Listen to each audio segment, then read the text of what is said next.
welcome back to another episode of Worst First. I am joined today by Hypnotist Maggie Kalley, which I am so excited. You live close by, which is amazing. Yes, Valley girl. And I was so excited. You're from Germany originally. Mm-hmm. And you're a hypnotist. That's it, yes. You hypnotize people. Mm-hmm. It's the coolest thing to say in LA. Oh, because when people gosh. see you, they're like, are you a model? Are you an actress? And you're like, I'm a hypnotist. And they're like, hold on, what? It's cool. It's fun to do something that like stands out and, you know, be one of a few instead of one of many. How did you get into it? So I had a few crazy experiences in my life, things that happened to me just as much as probably things happen to you. And hypnosis was always the only thing that actually helped. I've been through therapy. I did all of these things. I had a party phase. I tried drugs. I'm going to be honest. I tried to numb my pain. I think a lot of us can say they tried that at some point. Painkillers just to sleep, crying, writing, journaling, all this good stuff. But at some point you're like, yo, I'm not getting better. Right. And hypnotherapy is a reprogramming of your mind, which means it changes how you think and what you believe. Everything you believe to you is true. Mm-hmm. It doesn't matter what you believe. What you believe to you is true.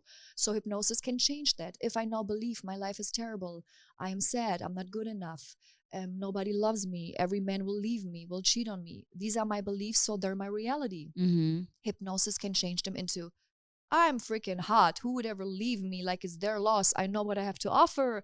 I'm loving, but I will not allow others to treat me like shit ever again. Wow. So it can change you from this to that. It won't change your personality and your character. You are who you are, but it'll change your priorities, your beliefs, what you believe is true. So now I believe I know what I have to offer. And if somebody wants to be with me, that's great. And if not, they missed out, not me. Wow. It changes like your perspective. Yeah, and your perception of yourself, which is so interesting. And how did you learn this ability that you have this ability? Because we were talking a little bit off camera and you were saying, you know, you can go to Juilliard and you can still be a shitty musician. You know what I mean? Like it doesn't matter if you have an ability, you have an ability and you have this ability. Yes. I think there are a lot of people, they study hypnosis, they go to amazing schools, have amazing mentors, and they still can't hypnotize someone. I think it is science, it's not magic, but I still think you need a tiny bit of a gift because it's a mix of, you have to build up some kind of authority and trust at the same time.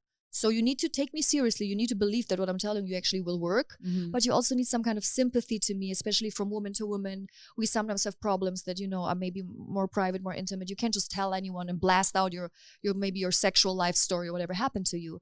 So it needs to be a mix of giving that person the feeling of safety, also some kind of authority that they respect you, but also this kind of sympathy and, man, I like her and I think I actually trust her to help me. I had amazing mentors. I mostly learned from a very, very young hypnotist. He's only 22. Wow. He'll be the best we've ever seen. He's an incredible talent. He taught me a lot. Later on, I had other mentors, older, younger. I love our known people like Anthony Robbins. We all love him, right? Darren Brown, he's a magician and a hypnotist in Britain. He's amazing. Wow. And then you just, you study, but you do it. You practice. And I turned out to be really talented. So I have to say that as well, that I was really good, really fast. Good. You know, sometimes people are just talented. Somebody sits at the piano, they have never done it, but the teacher already says, oh, I think you actually, you know, your hands are perfect. I can see, I can work with that. You have a knack for it. I was a natural, thank God. And on top of it, I put in the discipline because I'm German, right? We're always on time. We'll show up, we'll study. So it was the mix of my discipline, of me wanting it.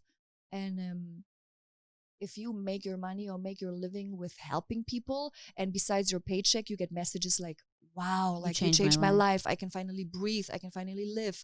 I finally have a boyfriend. I finally left my abusive husband. I finally found a girlfriend. That's dope. Wow, that is dope. Yeah. What are the most common issues that people come to you with about wanting to get hypnotized? What is the big thing for you? You wouldn't even think, but very handsome guys or beautiful women have no confidence. No confidence. And a lot of people confuse confidence with arrogance. I noticed. They're like, well, but I want to come off cocky. I don't want to think like I'm better than others. And I'm like, arrogance means if you give yourself credit for something you don't deserve. You say you're the best when you're not, or you're the greatest when you're not. Confidence is being proud of whatever you do and you think it's great and you love it and you're happy about it. Like I say, I honestly believe I am the best female hypnotist, at least in the States, if not in the world right now, because I've been looking around and I don't see a lot of good things. But it doesn't mean others are shit, or maybe there is someone better. I just don't know.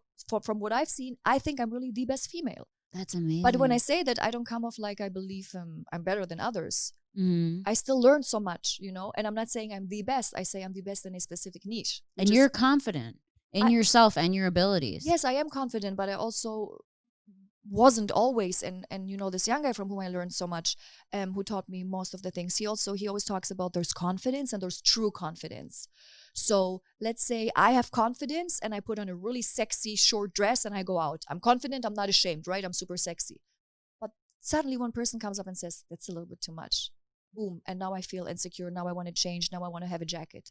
So I was confident, but not truly confident. If I'm truly confident, I'll probably show my boobs. I'll be like, maybe I should show you even more, huh? If it's not too much, why shouldn't I give you more? That's hilarious. That's the difference. Wow. A lot of people look confident, but they're not. It's just like a show. It's like a mask. True confidence is if you really, really don't give a shit, but not in a disrespectful way. Like take advice, take criticism. But if you like something, you really like it, and somebody tries to make it like destroy it for you, or tell you your outfit is not nice or whatever, why would you allow that? And it doesn't affect you when you're truly confident. When someone says something to you, you're like, oh, well, whatever. They must be having their own issues. Exactly. Like, you realize that everyone's coming from a different place, And if you look at a lot of big names, it doesn't matter which scene, rock stars, musicians, actors, don't you think that people told them so many times, you're an idiot, you'll never make it, or you're a woman, you probably have to sleep with people to get that job, or, oh, you want to be a guitar player, you know how many guitar players are out there. If they would have listened, I lost so many opportunities in my life already, because I listened to somebody that said don't do it, or it's maybe not a good idea. Because I trusted others more than myself and my own instincts. And if I wouldn't have done that, who knows where I'd be. But in the last, it also comes with age, right? I think we're the same. You're 32 or something? I'm 34, yeah. Oh, a little older than you. I'm 33 and a half. Okay. So we're still young, but we're also not 25 anymore. Right. And I think it just comes with this. That's the cool part of getting a little bit older. We're still like young women, but we're not like somebody tells us something and by now we'll be like, I respect your opinion, and then you just walk away. And you forgot about it. And you decide already. whether it matters to you or not, which is important. And you grow, and you let things. I think personally, for me, I let things roll off a lot more in my 30s. You start to let go a little bit. And who are these people? Like, who is to tell you what to do? Like, we have laws about not killing someone, not stealing, don't hurt others, right? Don't destroy things. That's a law. I get that. But whoever wrote the law of forcing your opinion on somebody, making them feel bad, making them feel too overweight or ugly or not good enough. Where is that law? That doesn't exist. And how many sessions, so say I came to you and I said, like for me, for instance, I'm going to have you hypnotize me on the second part of the podcast, which I'm so interested to do. I have an anxiety disorder, so I have random bouts of anxiety for no reason. I've had it my whole life. I mean, I'm sure it's a reason because of the environment I grew up in, whatever kind of programmed me to be that way. How many sessions does it take to be hypnotized typically for people before they start to see how much better they are? It depends on what problem you have, but it mostly depends on how much you want to get rid of it, because you would laugh that a lot of people come to me to get rid of a problem, but they don't really want to get rid of the problem. They're not ready to let it go. For example, a lot of people that are depressed or depressive, they get very mad when I tell them that they actually don't want to get rid of it because it's a form of attention they get, and it's something that makes them stand out if people worry about them. And it sounds very mean and they get offended fast. They're like, do you think I want to be depressed? I'm like, no, but also, and there's a saying in psychology, it goes, the brain goes to what it knows. Right. Like when sometimes women attract like the asshole over and over again, a guy that is not good to them, it's because the brain will always pick what is familiar. The brain doesn't go to what it thinks is best for you, what would be the smartest decision. It's like, this looks like what we had before, I'll take it again. Right. It's really... It goes to what it's used to. Exactly. Right. So a lot of people, if somebody comes up to me and says, yeah, I'm here because I need to quit smoking because my wife and my daughter are annoyed that I'm smoking, so here I am. Probably my hypnosis will not work. Because they don't want to quit. It's just because someone else. Exactly. Yeah. And also, it's not about them believing in hypnosis. I can have people that say, I really don't believe in this. I think you're a crazy person. But this is my last resort. If I don't get it fixed, I'm in real trouble. So I trust you, and I promise you, I'll follow your suggestions. then it'll work, although they don't believe in it. Mm-hmm. It's more important to really want what I'm going to help you with than to actually believe in what I do, if that makes sense. Right. Smoking, weed could be one session. It's just one session. And Wow. smoking takes 3 minutes. It's super, super fast. Really? My husband's a smoker, Yeah. but he likes smoking. He would have to want to quit, and then maybe we could get him hypnotized. Exactly, yeah. And is it for people like, you said like people come to you, beautiful girls who are insecure and things like that. How do you change their mentality with your hypnosis? So I first talk to them and I'm asking them questions, and then they usually tell me, I know I'm beautiful and I know I probably shouldn't, but somehow I still think like that. So they already show me that somewhere deep they maybe know they're crazy and they should be more confident. Mm-hmm. But in the end, I have different kinds of hypnosis. You have like journeys where you walk on a beach. I have a elevator hypnosis where each floor is a different problem, kind of, let's say family, your fitness goals, your career. And I pretty much repeat back to them what they told me beforehand. So I usually ask them, if you would wake up tomorrow and be the perfect version of yourself, how would that version be? Well, I want to finally wake up at 7 a.m., not always sleep in. I don't smoke. I finish 2 big glasses of water. I walk my dog. So the better they describe it, the better I know. And then I literally tell them, tomorrow when you wake up, you remember that now you're going to wake up at 7 a.m. You set your alarm tonight for 7 a.m. Also, you remember you're going to walk your dog, drink a big glass of water, and then you sit by your laptop and start, working on whatever you want to work on. And the brain is in trance. It's called state of theta. It's where the filter between your conscious and your subconscious mind is gone. So every suggestion is way more accepted. And this suggestion I'm giving you, you ask me for beforehand, so I know you want it, and then it goes right in. And then the easiest version to explain what I do is your brain is an iPhone. If you allow me to hypnotize you, you give me your passcode. Now I open your phone, I see all your apps. Some apps are good. Some apps say, I'm not good enough, I'm ugly, this. I'm like, oh no. So the shitty apps, I'll delete. The good ones, I'll keep. And if I think you're missing something, I download them. I lock your phone, I give it back to you. Same phone, but different apps. Wow. That's what I do. That's an incredible metaphor for that. That's amazing. Yeah, I found that that's very easy for everyone, because everybody knows iPhones. Also, what I have to say though, hypnotists look really cool, right? If you smoke, if you know someone, let's say your husband smokes for 30 years or whatever, and I make him quit, you'll be like, she's a magician. What you have to understand is that our beliefs and our identity are very fragile. We think, oh, I've been like that since 30 years. We think it means something. Our identity is just a program, a app. If I would have taken you as a baby and you would have grown up in a different family, different country, you would look different. You might even have a different sexual orientation, different political views, different style. Maybe you would like platinum white hair and pink lips and looking like a Barbie. Maybe you would be a complete goth chick. Like, you don't know, right? So people think just because this has been the longest programming that it means something. But it doesn't mean anything.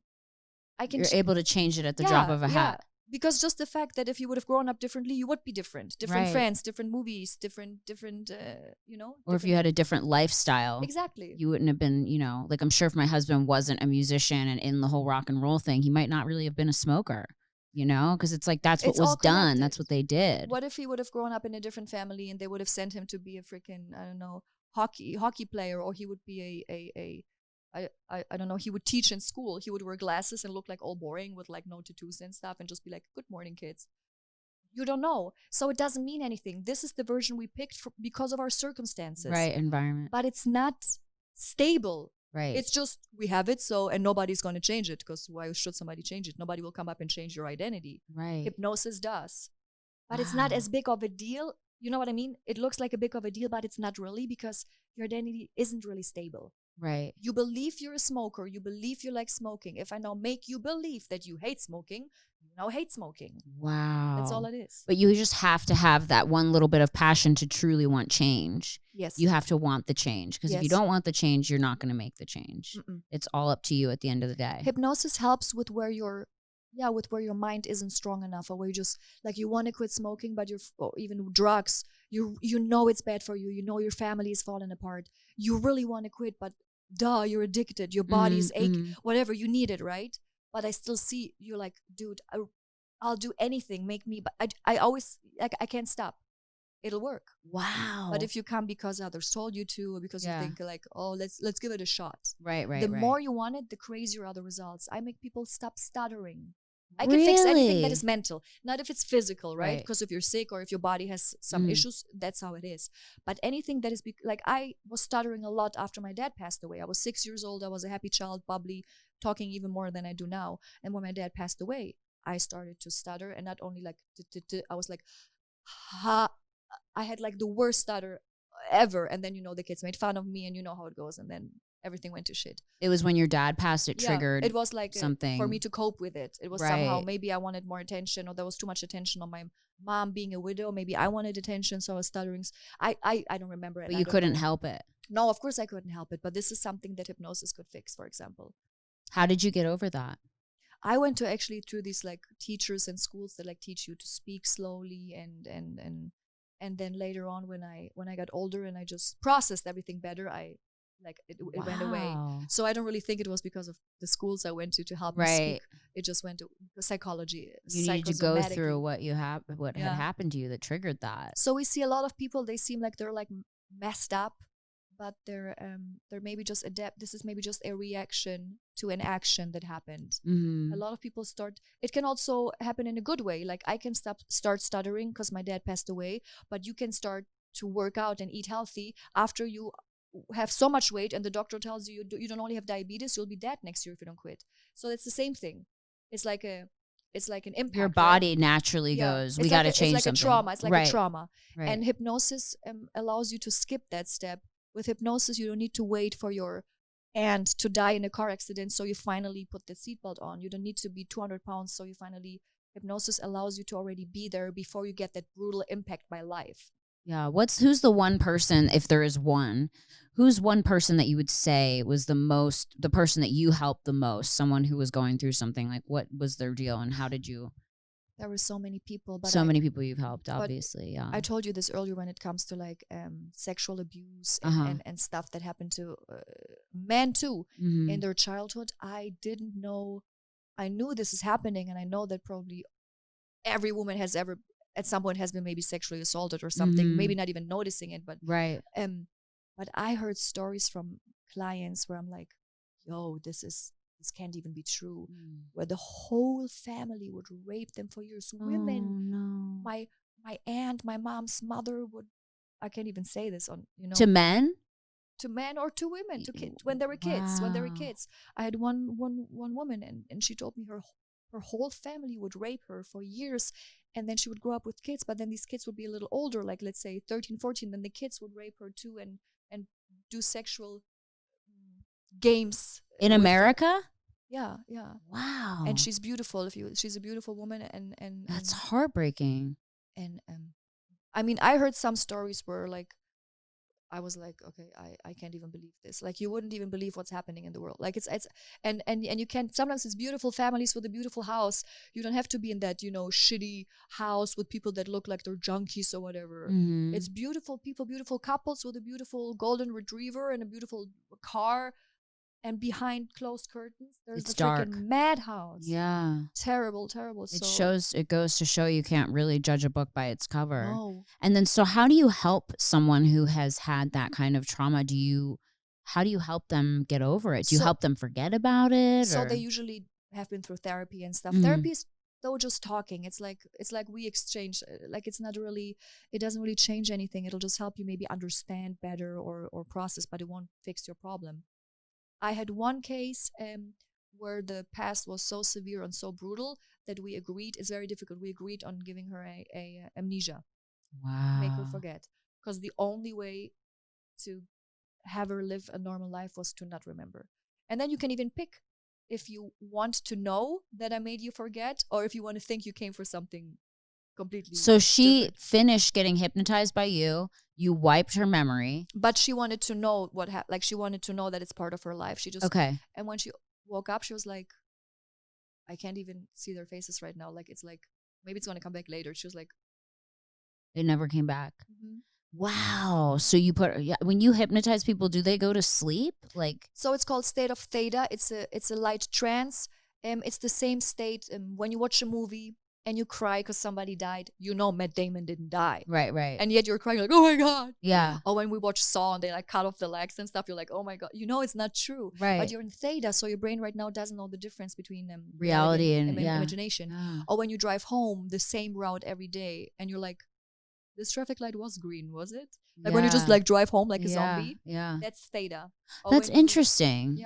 Or in the morning when you wake up, you like take your first pee. Do you ever like use the restroom in the morning and you pee and you just like stare at the wall and you're done peeing for like 2 minutes, but you still sit there like just staring at the wall?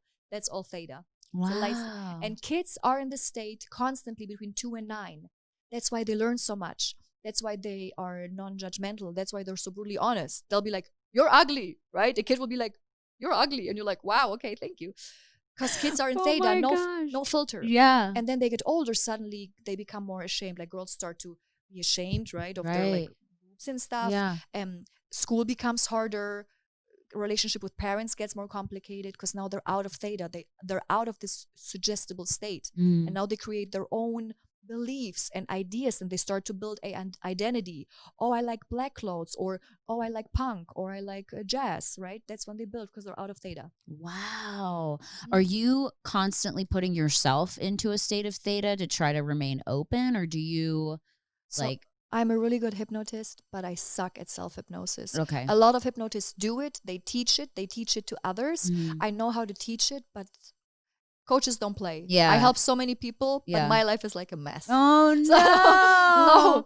No, but yeah, I don't, of course I meditate and I know how to calm my state or how to pump up my state. So yeah, I know about self-hypnosis, but to an extent how I've seen it when other hypnotists do it, I'm like, I don't know. But you have all these friends that are hypnotists, so if you need help, you can always go to them. I have a lot. Yeah, my friends are cool. They're either hypnotists or magicians. Wow. So when we go out, it's always like it's really fun. It's just cool. pulling like a rabbit out of your ear. You're like, wow. Like the horseman. Yeah, it's really like your stuff will disappear. One of my friends is a, what do you call that? Pickpocket artist. Oh wow. Yeah. So you're like, where's my shit? No way. Like, ah. Is he that good at it? Like he could take like a ring off your finger and you have no idea? He will tell you, maybe I'll do something to you today. And you're like, please no, like I'm not down for that. And while you say that, you hold your finger up and your ring is gone already. And you don't even know? No. That's also some kind of hypnosis. They get you so used to them touching you somewhere really quick that you like don't notice the touches anymore. And one of these touches will just be the one that takes away your shit. And does he do it for a living? He used to be that's what made him famous. He used to be huge and have a YouTube channel. I think they have like millions. Where he could like take stuff from people without them knowing all the time. And he would go through like, through the city and just tap on people and be like, hey, isn't this your phone and wallet? And they'll be like, the hell, yeah. Oh my God, that's amazing. But in every like in certain countries where there's a lot of poverty and stuff, a lot of young guys like learn how to they do have it to learn how to steal survive, from tourists and stuff. Yeah, it's famous, right? When you're a tourist somewhere and now your stuff is gone, but you swear nobody even got close touched to you. Yeah. Wow, that is so interesting. Yeah, there's so much cool stuff. Okay, so we're gonna take a quick break, and then when we get back, I'm gonna have you hypnotize me. Yeah. How long does it usually take? As long as I talk to you. So it depends. If I give you a freaking journal and change your whole life history, we will be here for 5 hours. If it's just a few things we're going to change, you're going to tell me what you would like to change. If it's just one or two things, it's literally these few seconds as long as I talk to you. Wow. Okay, guys, we'll be right back with Maggie Kalley on Worst First. Ho, ho, ho, everyone. I'm not calling you that. It's just that time of year. And you know what else comes along with this time of year and holiday cheer? A lot of depression, especially with what's going on right now in the world. Everyone is going through it. People don't have money to buy gifts. People are struggling. People just need someone to talk to. And that's why I'm here. I teamed up with BetterHelp, which basically is your online resource to getting the help that you need. Well, what is BetterHelp? Well, BetterHelp, if you go to BetterHelp.com, they hook you up with your own personal therapist who is a licensed and a registered therapist. Everything you say to them is confidential, don't worry. And they talk to you about your problems. They're available by talk or text anytime. They specialize in all kinds of issues like depression, LGBTQ matters, grief, self-esteem, anger, stress, anxiety, relationships, sleeping, trauma. Oh my God, the list goes on. Basically anything you're struggling with. They have someone here to help you. And you know me, I'm all about getting help. I get lots of it myself, thank God. But here's the fun part. You guys get 10% off your first month of BetterHelp. So you go to BetterHelp, H-E-L-P, so betterhelp.com/Brittany, Brittany. Check it out and you get 10% off. And personally, I love this. I do online therapy. This is great because you can send a message to your counselor anytime. You get thoughtful responses. You can schedule weekly video or phone sessions. And the great thing is if you're not vibing with your counselor or therapist, they switch you out, no problem. Obviously you have to have good chemistry with your therapist. A lot of people give up on therapy because they don't have good chemistry, but I'm telling you, it's just like relationships. You have to go through sometimes a lot of therapists until you find one that you really vibe with. So don't give up hope. Head over to betterhelp.com/Brittany, Brittany, and get 10% off your first month of therapy. You're going to thank me. Online therapy has saved me. And especially during these times, it's contact free and it's the way to go. And hopefully it'll help you out this holiday season. Enjoy. Okay, we're back. Wow, this is so exciting. Okay, so like I told you, I have an anxiety disorder where I am constantly, lately it's actually been not that bad, which is so weird and random, but I usually have like panic attacks or I'm scared to travel and I'm really scared of death. Death is one thing that I'm super scared of because I don't like giving up control and I don't like the unknown.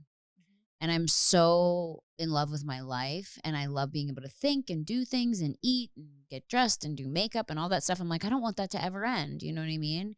And I know everyone says, death is not real because it's only the death of a physical body. Energy continues on forever, But I would love to not spend every day of my life thinking about death. I think about it a lot. I think about it like several times a day. Really? Almost all day. I think about food several times a day. But... See, I'd rather, I wouldn't rather think about food, but I'd rather not think about death and live my life. Like so it hinders So you me. Randomly think about, I hope I won't die today or tomorrow and anytime soon would be great to not die. I would appreciate to live longer than I think about, it constantly comes into my head, like, what is it going to be like? Where am I going to be? How's it going to happen? Like, I don't like not knowing. So I want to like have every bit of my life planned out. I'm a bit OCD. So here comes the therapist question. Mm-hmm. How was your childhood? Did your mom or parents were they ever interested in that topic or would they talk about something like that? You never heard this as a child? They didn't. And like, it's weird. I didn't experience any trauma with death as a young girl. Like, I grew up in a traumatic environment. My mother was very unstable when I was growing up and my dad kind of raised us. And so that was kind of the thing. And it's interesting. You said the thing about how you developed a lisp after your father died. When my parents got divorced, I developed OCD really badly where I would have to touch something and then touch it 8 more times to give it back so nothing would happen to my family. It was very strange. So I did that for like years and then finally got help and stopped doing that. But I think I still have a little bit of the OCD in terms of like, I can't walk past a picture without like making sure it's straight or everything has to be perfect. So control is probably also one of your highest values. Right. Control is at the helm where I like have to have control, where I'm like, I cannot relinquish control. Because if you don't have control, what could happen if you lose control? So, but that also means there's a huge lack of trust towards anything and anybody but you. Mm-hmm. You feel like, I love all of these people, I like them, but they better not have the control. So you believe that you having the control is the safest thing. Yes. When do you feel really, really good and relaxed? When do you feel your best? Or what are a few moments you feel really, really good? I feel really good at the beginning of relationships when that like new love is there. Mm-hmm. When you have like a crush and you're excited and you're like, oh my God, they're texting me. And like, I get flooded with like endorphins and I don't have any anxiety. I don't have any depression. I don't have this fear of death. I don't even think about it. And I'm just so happy. But so and that's when I'm the happiest. It's gone sometimes. So yes, you see it's not a stable factor. Exactly. Also, we say that it always, again, it sounds mean, but we always say you don't have depression or anxiety. You do depression. Mm-hmm. And people say, like you told me earlier, I don't do anything. It just overcomes me. That's what your conscious mind thinks. Mm-hmm. But subconsciously, your mind is like, all right, today's another one. Let's get ready, everyone, for our daily attack. That's interesting because the body is used to it. The body is in like a routine of doing it. But it's so interesting because then if something happens like I'm excited about something, it takes a back seat. So like if I'm getting happy endorphins from something like a crush, or like when you first start dating someone, it doesn't have that control. But then when my life is sort of just my life, it just kind of meanders its way in. What is another time you feel really good? Like even in your daily life, like to me, it's like when my dog puts her face or her butt on my face on the couch and just thinks that she needs to sleep on my face. What are other moments that give you really like a really warm, genuine, safe feeling? I love at night when the day is finished and I get to crawl into bed and just relax and just not worry about, doing anything or answering any emails or answering any phone calls or having to be anywhere. I love that moment where it's like bedtime and I just get to lay down and chill, and I have Nina and my husband, and it's just peace, It's not like you don't have to do anything. That's my favorite. Okay, but it's good that that you know the feeling of peace and that you do experience it. Because a lot of people say like, I'm like, when do you ever feel good? They're like, never. Like never. Some people. No, I do. I do feel good. It's interesting. Like I have those moments. I think. Is it possible that, like I told you, the brain goes to what it knows, and the second thing is the brain goes to what it thinks it deserves? Is there a chance that you also subconsciously deep down think you might not deserve all these beautiful things that life has given you? Oh, for sure. You finally have a nice life now, but also you paid a price. Your youth was terrible, right? So technically it's fair for you to have a good life at least now. Right. But is it possible that it's like some kind of self-sabotage? Life is going well. Let's do something to mess it up. Like I can't just have a good, like I still need to have some stress or something. Absolutely, because my life is used to chaos, that when I don't have chaos, my life is like, why are we not having chaos? That's what I kind of feel too. Like I read something about that in a psychology book about anxiety, and they said that people that grew up in trauma are so used to this roller coaster that when there is no roller coaster, their body kind of just freaks out because it's like, what is happening? We're not in a traumatic state. We don't know how to live in a non-traumatic state. 100%. And I have a friend who's very, very emotional.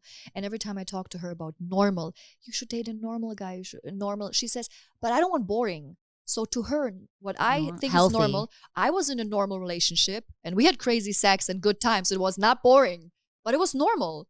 I loved him. He loved me. Later we broke up. I called him an asshole. He called me a bitch. Good stuff. Normal life. Yeah. It wasn't boring. Right. But to her, anything that is less than a crazy mind fuck, brain fuck, excuse my language, is boring to her. Yeah. Like you say, because she's used to this up and down. Yeah. So normal to her means boring. Right. And I tell her, no, there's normal and then there's boring. There is boring. You don't want to do boring. But normal is great. So how do I change that?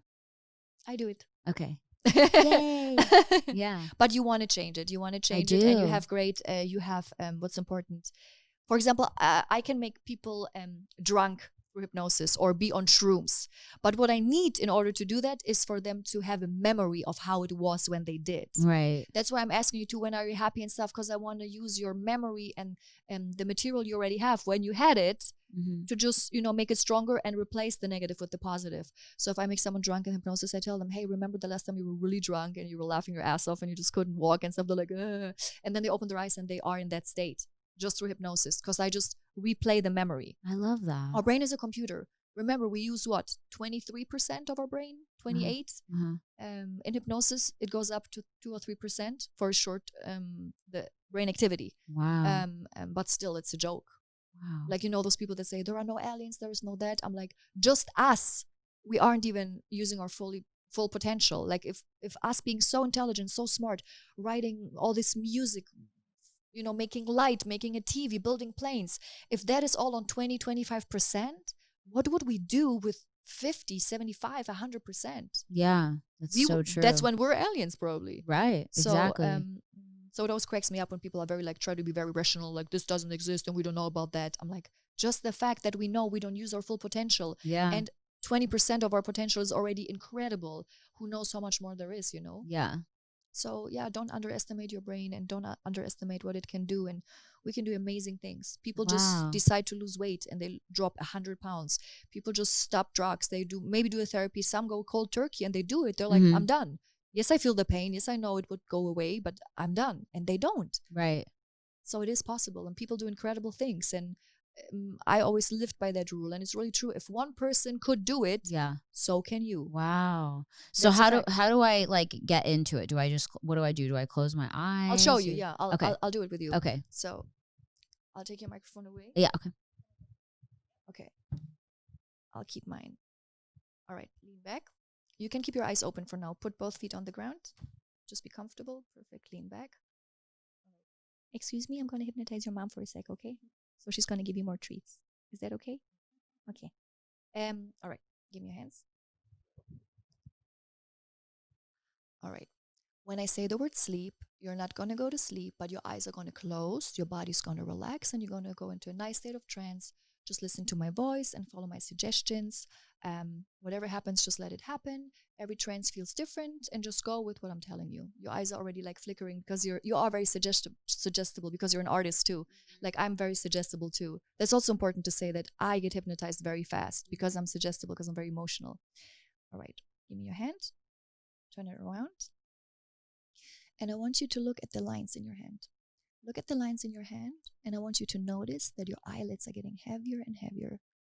Notice that they're getting heavier, like in the morning when you just woke up. Getting heavier and heavier until you just sleep all the way down, all the way deep. Perfect. Just letting go, sinking and drifting. Now I want you to imagine 3 wide stairs that you're going to walk down. And with each stair, you're going to go in a little bit deeper than you've been before. With 1, 2, 3, and deep sleep.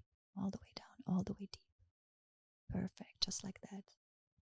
Now I want you to go to that part of your mind that gives you anxiety, that sometimes tells you that your life is maybe too good, that makes you nervous. I want you to go to that part, and I want you to give it a color. Maybe it's a dirty color, maybe it's a dark black or gray. And as you are in this, let's call it room of your mind, with all the negativity, I want you to now notice a door at the end of the room, and you open this door, and this is the part of your mind that is happy, that is fulfilled when you're with your family, with your pets, when you do the things you love. And I want you to give that room a color. What is the color? Maybe it's a bright yellow, a light violet. It's beautiful. And I want you now to open the door and notice how this beautiful color from the positive room is floating into the other room. Because see, where there's darkness, only light can make it go away. And I want you to notice how the dark room is changing color and it's becoming warm and beautiful. And all you feel is genuine love and passion, compassion, empathy, happiness. And I want you to remember a time when you were really, really, truly happy, when you felt so fulfilled, when you noticed that life is beautiful. And I want you to realize that life is a gift. And I want you to accept and believe starting today that nobody's going to take it away from you. You've been blessed with this beautiful life, and you already have proof that life has been hard to you and not always kind. And life tried to bring you down, but it never left you. It always kept you because it loves you. And I want you to remember this color, the color of happiness, of safety. And as a matter of fact, every time you're going to notice this color in your regular life, on the street, on a picture, on the TV, on your clothes, you're going to feel the same feeling of happiness, of safety, of compassion. And as a matter of fact, every time you're going to try to feel anxious again, your mind will not allow you to go there because this beautiful color is just so strong. It is rushing through your body, from your shoulders, in your stomach, in your legs. It's all over. It's behind the back of your eyes, in your head. It's everywhere. And every time you try to feel nervous or sad or hopeless, you notice that you can't. The harder you try, the harder it becomes. It's actually impossible. And you just realize in that second that you've been blessed with this beautiful life, with your family, with all your friends that love and adore you, with all the things you can do, with all the people you can help. And when you open your eyes, all you're going to feel is pure happiness, compassion, excitement for the future. You're going to feel highly motivated. Your confidence will be a 15 out of 10. Your happiness will be a 15 out of 10. The feeling of peace and calm will be a 15 out of 10.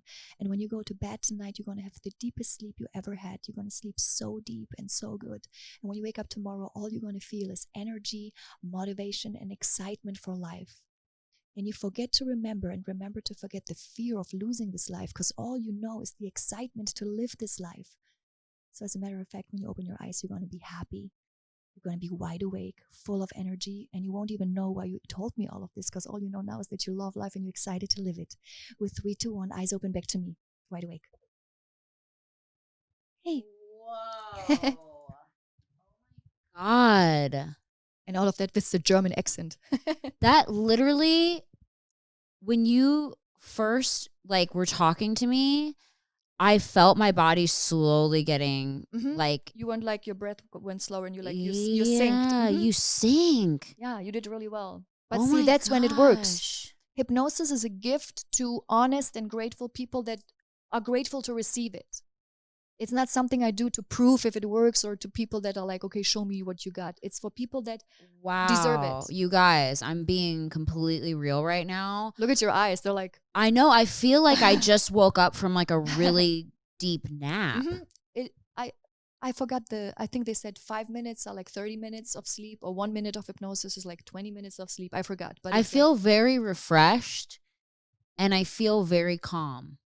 Yeah. Like it makes you, like, I don't know how to describe it, but it was like. It's like a high, but in a positive way, right? Yeah, like my whole body, you can feel like the energy go through your whole body.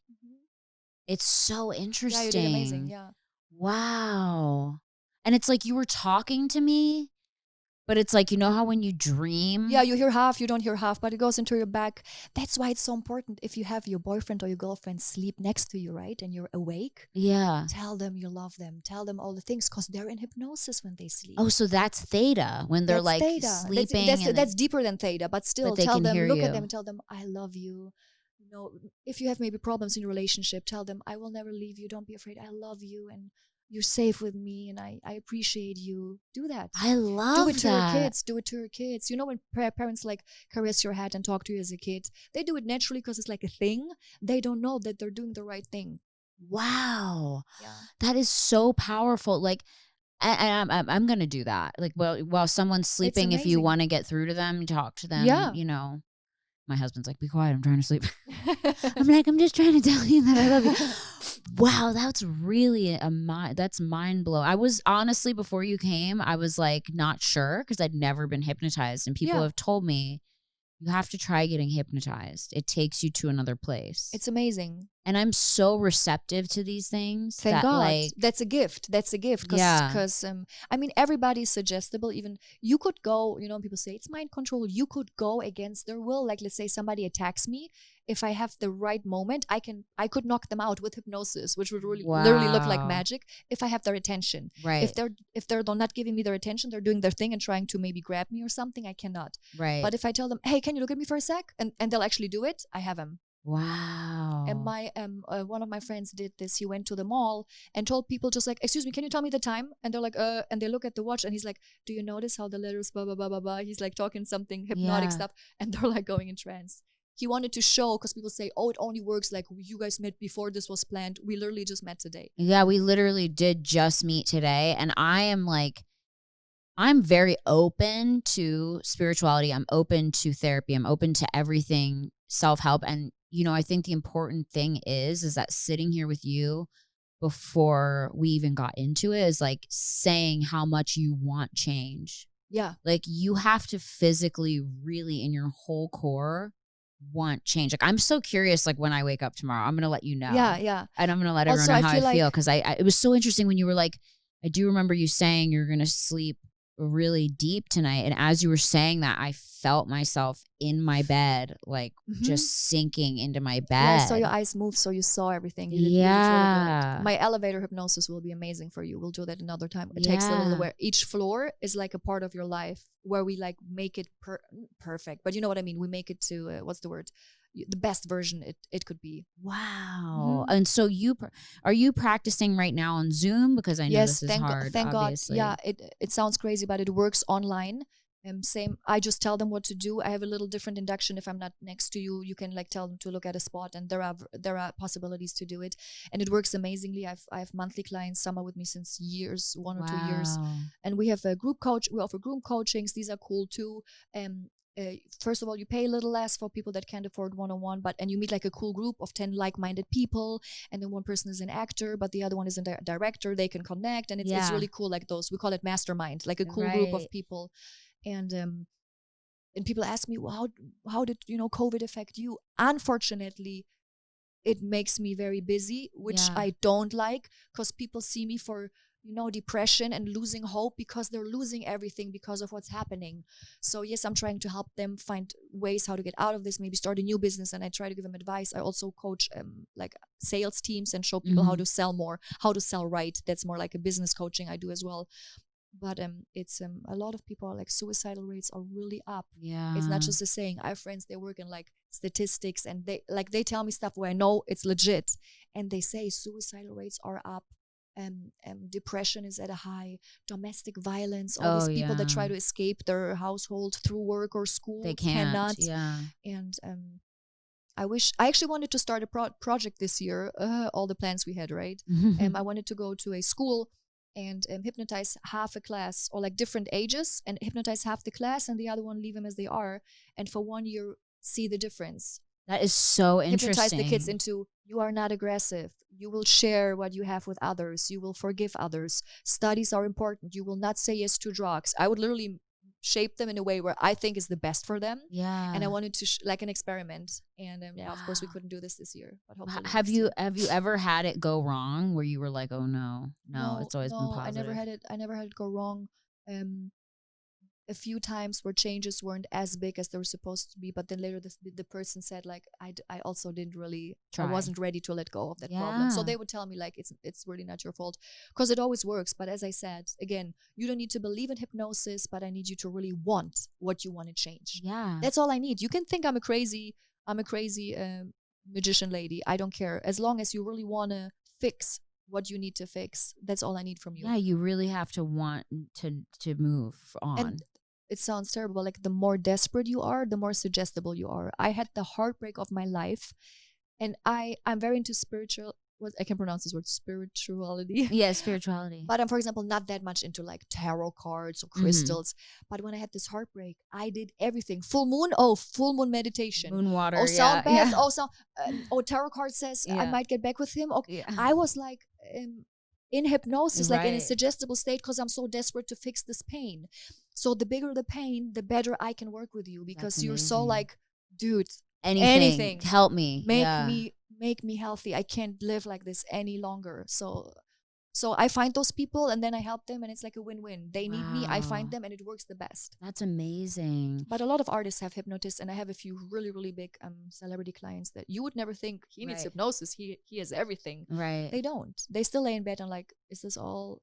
Or they're so successful that now they're like, what next? What now? And before they get stupid ideas or fall into something, negative, I help them. So that's so important. And I know people need to realize that, is that like, just because you have money and success, it's not everything. I mean, my husband was upset yesterday because we were trying to build a new house, and we were trying to buy this land, and the land ended up not being viable, and we had spent so much time invested into it, and he was really upset. And I just told him, I was like, you have to stop and look at your life. Like, you have perspective. Perspective means a lot. Perspective is huge. And it, but it's hard because, once you are so used to having everything for a while, we're creatures of habit. We are. But what I always teach, this is the first thing I teach people, if I have a course or a class. In order to be happy in life, we need two things: progress/growth and connection. That means a lot of people have the perfect family, love of their life, the 2 dogs, the house, but their job sucks. They still didn't get a raise, so they're not happy. On the other hand, you have the CEO making millions of dollars, having this amazing loft apartment, having hottest models in his bed every night, 3-somes, 4-somes, you name it. But there's no connection. He's also not happy. My favorite example is Mexican families. They don't make a lot, but they always have progress, growth, and connection at the same time. They all have big loving families, and they maybe start with $5 an hour, and suddenly somebody tells them, you know what, Jose, you did great, I'll pay you $8 an hour from now on. They constantly progress, a better job, even if it's little things, but they grow, and they have the connection. That's why they're so happy. It's we need so both. interesting. And we usually just have one. Now I'm single after my heartbreak. What am I doing? I'm slaying. I'm working hard. I'm focusing. People say glow up, all this crap. But then I'm missing the love now. When I had the love, I was so focused on my love, but I didn't really progress a lot because I made the person in my life and pushed them more and lived more for them, because I'm also codependent a little bit. So the goal is, you can have a shitty job and a shitty boyfriend, but if you have both at the same time and you low-key like it, you'll be happier than with amazing things if the other part is missing. Right, exactly. So this is the goal, and we always have one, but barely both at the same time. Right, it's very infrequent. But think about it. You get it we have a all. boyfriend, we're lazy, we gain weight, we just chill, we live our life, right? Yeah. Oh, Brittany's always with her husband. She won't come by. Yeah. Or you're single, you're at every event, they see you look good. You look so skinny and hot. You look good, but then I come home, like every time, like today, this podcast to me is amazing that you invited me. I'm going to go home and what? Tell my chihuahua. I would love to tell my boyfriend, like, bro, I had such a fun time. And I can't. I'm going to talk to my dog. Oh. So that's the thing. Try to have both at the same time. Right. And don't focus as much on making one of these two things amazing. I have to have the hottest girl. I have to make the most money. Focus on having both at the same time. And quality. Like, to the point that it's like, and then another thing is like learning to be happy with what you have. It's so interesting, because I think so many people are constantly, they live in like this want. Never enough. And they keep thinking that, okay, once I get this, I'll be happy. Okay, once I get this, I'll be happy. Okay, once I get this, I'll be happy. And it's like they're chasing things. And it's like you could give them the world and they'd still find something to want. I don't know, which guy posted this. I think the Amazon guy or somebody posted something like, if you give happiness a number, you'll never be happy, because numbers are endless. Yeah, that's so interesting. I saw a cool like picture online. It showed like 3 bars, and it says the value of something before you have it, kind of high, right? The value of the same thing when you have it, super low. The value of it when you lost it, boom, back really to high. High, yeah. So we have to, I know everybody says that, all of you heard this 1,000, but you wake up and be like, what do I have? Wow, I could have all of that. Not. So look at what you have. Even if your boyfriend is a dumbass, or your girlfriend is sometimes whiny, or your job isn't the greatest, you come home, you make money, you pay rent, you have food, you can watch a movie with your friends and have a laugh, like wake up and remind yourself of the good things. It's like training. Everything is a muscle. Not just your muscle is a muscle. Confidence is a muscle. Happy thoughts are a muscle. You have to train your thinking. Yeah. I do this every day because I come from a pessimistic, my dad passed 94, right? I was 6. My mom is alone till today. Wow. She never had anyone. And when you see her, you would think he passed a year ago or last week. She's very depressed, very pessimistic. So that's my programming. So I really have to fight. I always see the glass rather half empty than half full. So this is something I have to work on. Train my thinking. So were you an only child? Yeah. Wow. And they got me very late. My parents are both musicians, but they're jazz musicians, not rock musicians. And they met on a cruise ship. My dad was leading the big band and my mom was playing in the jazz bar upstairs. And when the big band finished their show, they went upstairs to get drunk and have fun. And that's where my mom was playing. And then my dad saw her. And then they dated for a long, long time. And then my mom was 45 and my dad was 50. And when she became pregnant. Wow. But then the doctor said, yo, looks good. If you want it, it looks perfectly healthy. And they were like, should we do it? They're like, well, why not? Yeah. But then my mom, of course, didn't know my dad would pass 6 later. He died from cancer. So in 94, this was even, they didn't know as much about it as they maybe do now. Right. But I'm still, so sorry. But my mom is very negative. So I have to fight that programming, we all have, nobody's perfect. Mm-hmm. And I can be a great coach, but I have my life. I have my sad moments. So of course, you're human. Yeah. You are allowed. Like, everyone does, So train yourself. If you feel sad, call a friend or do something that makes you happy. I turn on the music and I yell and I dance through my room. So whatever it is, like Tony Robbins calls it peak state. Get into peak state, just yell and stretch and jump or curse, like, whatever you want to do. Yeah.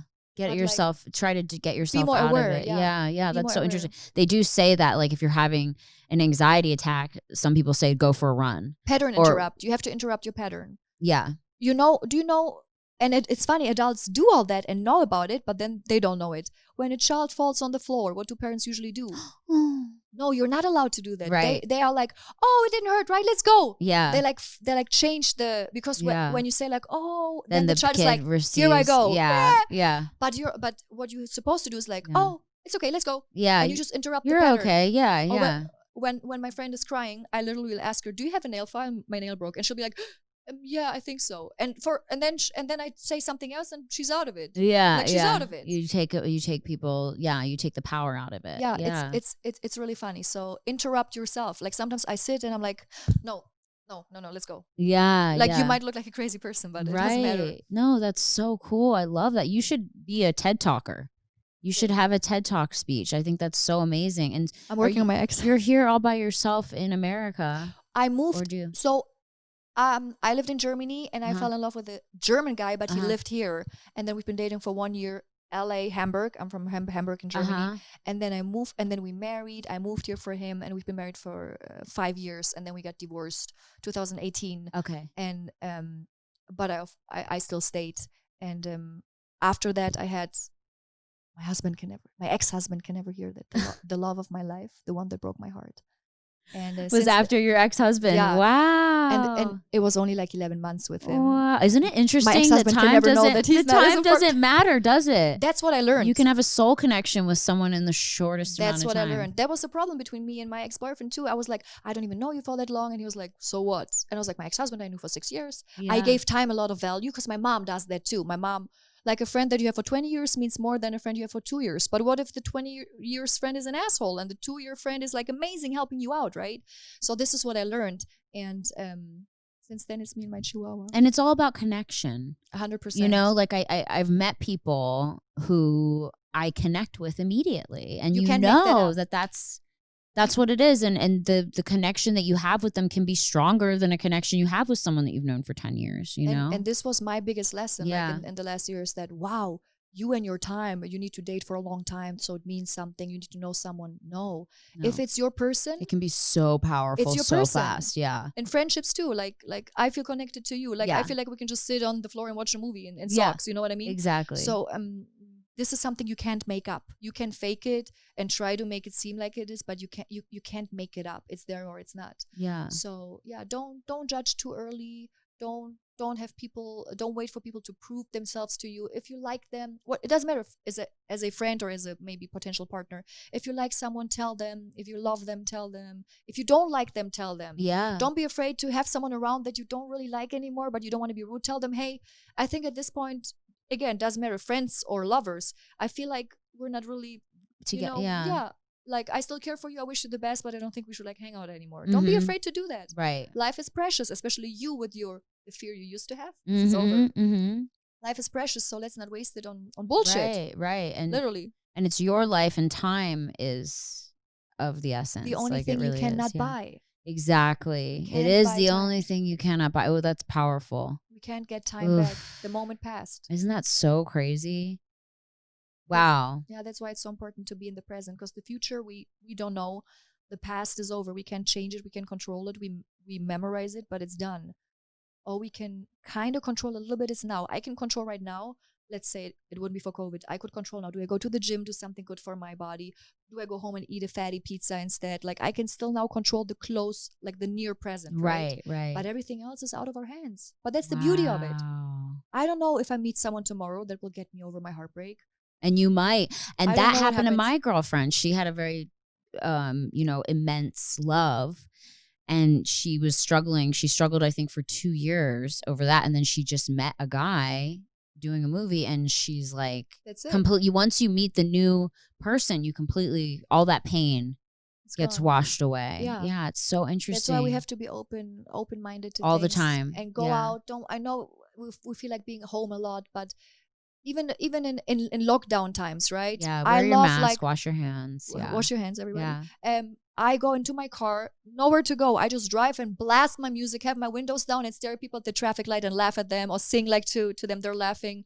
I love stuff like that. You can still do a lot of things. Take a walk with your loved ones or with your dog. We can still do a lot of things that don't require a cool restaurant or a cool club. Right, exactly. You can also do a lot of things, but go out and nurture yourself and treat your body like this is all we have, right? Yeah.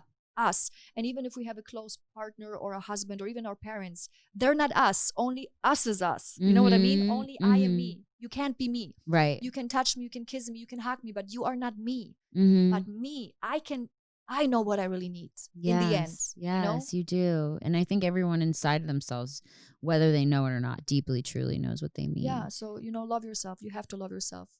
Otherwise, you can't give it to others. Wow, Maggie, you are so amazing. Thank you. Tell everyone if anyone wants to, contact you over Zoom or get hypnotized. Your Instagram is your full name, which is hard to spell. Oh, no. My Instagram is Magdusia. And people are like, what is that your name? No, my name is Magdalena, but my mom is Polish. I'm German, but my mom is Polish. And Polish people try to make every name cute. So instead of Magdalena, she would say Magdusia. Okay. And I was looking years ago whenever I started Instagram for like a cool name. And of course, Magdalena was taken, Maggie was taken. So I tried Magdusia, but I was like, I can't spell it the Polish way. Nobody will know what it means. So I wrote it in like an American way, like SHYA at the end.